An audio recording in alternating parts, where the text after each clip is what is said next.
Not Kevin. He's on vacation in Jamaica and having a great time, tweeting about it and everything. So, and one thing he's not doing is a thing that is a huge trend on Instagram this summer. You have seen it, but you didn't know what it was called, and now we finally have a name for it. So let's describe what it is. Right. So it's people who are posing for a picture but aren't posing. Right. It's called a planded. So it's a planned candid shot, and it looks, it's almost like it's like you're trying to, how do they describe it? The idea is to post as if you don't know the picture was being taken, but you're still posing in the best light, in the best angle, or whatever it is, getting the good background.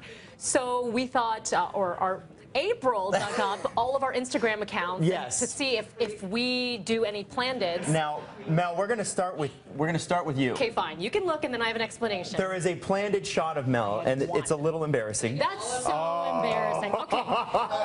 Look at that. There's TK. TK's just laughing. She's giggling. TK's fair. I don't think that's not a planned. That's not at all. It's supposed to be in there.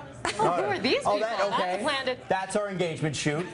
But yeah, okay. So Mel, let's start with you. Okay, What can I just happened? explain what happened to this one? I was new to Instagram. That's one of my first posts, and I saw, because everyone was doing it, so I thought, is this what Instagram's all about? So I'm like, that was embarrassing. I went to Mexico, and I stood on the beach, and I'm like, should I want to get the background? And so I stood on the beach and did it as if this is what I was doing. So if you come back to me, I fully had my arm out like this, and I was like, oh, just listening to my music and just looking at the beach. And then I realized how ridiculous it was, and I've never done one since. Well, and that's the thing, is a lot of people, especially people who are social media famous, are having people like photographers follow them around, and there's actually photographers that will do this, and it'll be like, okay, laugh, and you'll be like, ah, and look over there, and it's I mean, it's supposed to put forward this I'm so relaxed and easygoing and whatever, but these shots are often, there's hundreds of shots taken to get just that one picture. Now, what is it that you don't like about them? I think they're phony. I think they're phony. I mean, I don't know. TK? Let me just pipe in here. April picked a photo that Amber took yesterday, because I have to do daily posts of the outfits. Yeah. And that was actually it was a candid shot in the sense that it was not planned, because she does this for 10 minutes. So I'm striking a pose, and then I just started laughing. I didn't think that was a planned shot at all, because I thought that was intentional, right?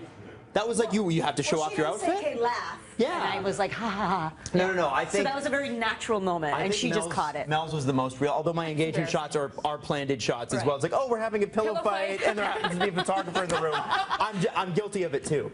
But, on the whole, you want to be, I think, on social media as real as possible. If you're putting forward an air of that your life is perfect, people know.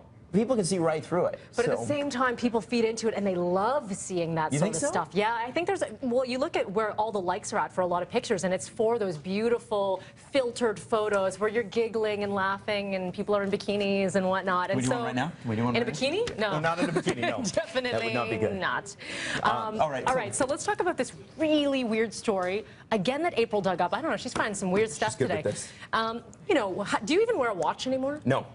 I don't wear a watch. You kind of just rely on your phone. However, would you want a clock like this to tell you the time?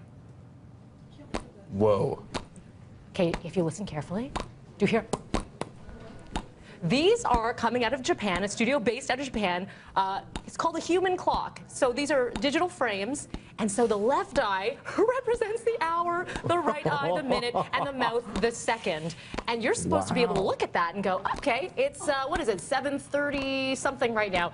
That's creepy to me. Now, can you customize this and get it done as your face? You can. You can. So you said this would be a great present to give someone.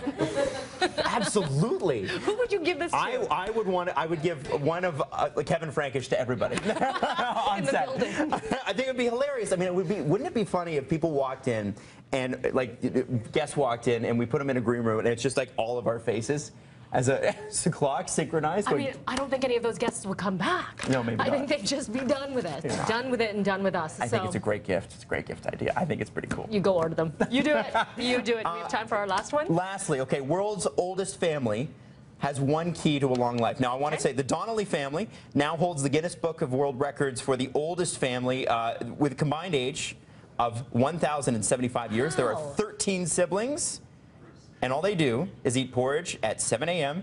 and at 10 p.m. That's the key.